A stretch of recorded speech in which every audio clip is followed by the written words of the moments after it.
Oke guys, welcome back to my channel. Jadi guys, di video kali ini saya akan buat dulu video tentang persyaratan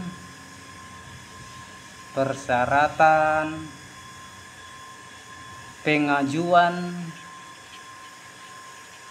KPR subsidi bagi wirausaha atau karyawan. Jadi langsung aja kita ke yang pertama adalah ini guys, KTP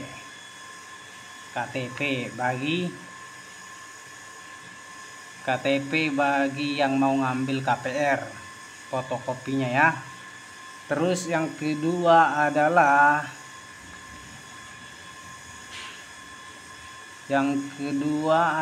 BI checking. BI checking ini adalah rekaman jejak rekaman jejak untuk melihat apakah kita ada angsuran ataupun kredit di tempat lain yang melalui rekening. Ibaratnya kayak kita melakukan pinjol ya kan, apakah bermasalah kita di pinjol itu, seperti masalahnya ibaratnya tunggakan, ada pinjaman pinjol yang banyak ya kan. Itu dia guys, kalau bermasalah. BI checkingnya itu ibaratnya kita reputasi kredit kita selama ini yang kita lakukan, ibaratnya reputasinya buruk, ibaratnya sering menunggak ataupun mandat, nampaklah itu di BI checking itu. Kalau BI checking kita jelek, bisa-bisa nanti di KPR itu kita akan ditolak ataupun tidak diterima. Jadi saran saya untuk BI checking ini harus bersih ya guys ya, dari masalah-masalah kredit ataupun pinjol. Nah, terus yang ketiga adalah rekening. Ya, rekening. Kita harus memiliki rekening. Terserah mau rekening apapun, maupun mandiri ataupun sejenisnya. Nanti karena kita perlu untuk mengambil rekening koran. Terus yang keempat adalah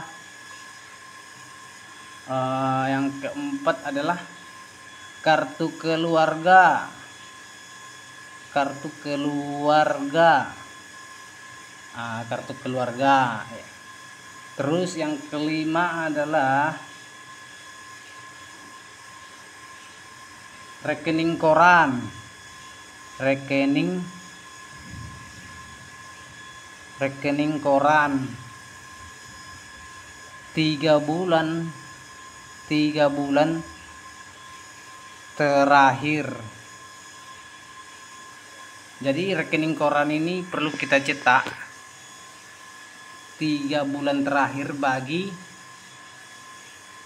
karyawan, tapi 6 bulan terakhir bagi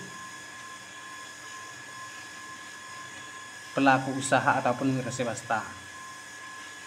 Terus yang kemudian adalah yang keenam adalah surat belum memiliki rumah. Surat keterangan belum memiliki rumah dari Kepling ya kan, ataupun dari kelurahan. Yang kemudian adalah yang ketujuh, surat memiliki usaha.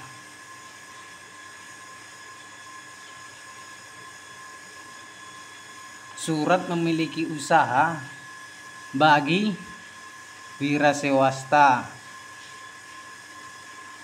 Tapi kalau bagi karyawan, surat karyawan tetap. Kalau bagi karyawan, surat karyawan tetap dari pekerjaannya. Terus adalah NPWP, yang ke-8 adalah NPWP, karena NPWP ini penting kalau kita berurusan dengan bank untuk melakukan pengkreditan. Terus yang ke-9 adalah surat penghasilan. Surat penghasilan.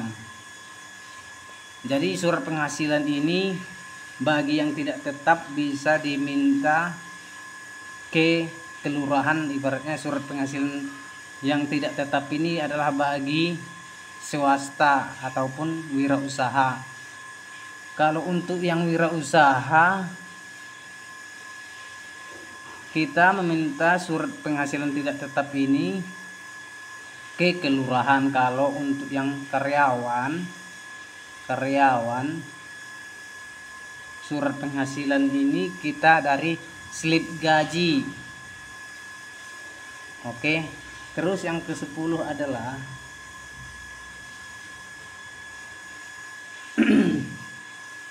buku nikah.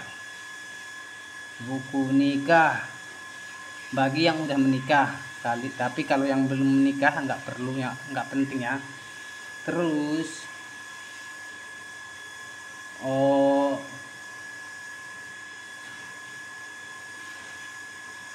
penghasilan. Yang ke-11 adalah penghasilan istri bagi yang udah menikah, yaitu dari slip gaji istri. Tapi kalau yang istrinya belum menikah, enggak memiliki pekerjaan, ini surat ini dari Kepling penghasilan tidak ada dari kelurahan ataupun dari Kepling. Terus yang ke-12 adalah biaya hidup ataupun tanggungan per bulannya. Kalau kita biaya hidup ini ibaratnya udah menikah berapa, mau untuk istri berapa, untuk makan berapa, untuk kredit, semuanya dibahas untuk biaya hidup ini. Jadi yang pertama adalah KTP, terus BI checking, terus rekening, terus kartu keluarga, terus rekening koran, terus surat belum memiliki rumah, kemudian surat memiliki usaha dari Kepling kalau yang wirausaha, kalau yang karyawan dari tetap tempat dia bekerja, terus NPWP, terus surat penghasilan dari Kepling kalau dia yang wirausaha. Terus kalau yang dia karyawan dia slip gaji. Yang ke-10 buku nikah bagi yang udah menikah. Yang ke-11 penghasilan istri kalau dia bekerja. Kalau tidak bekerja, surat bahwasanya tidak bekerja dari kelurahan. Yang ke-12 adalah biaya hidup ataupun tanggungan per bulannya. Oke, mungkin itulah persyaratannya ya. Sampai jumpa.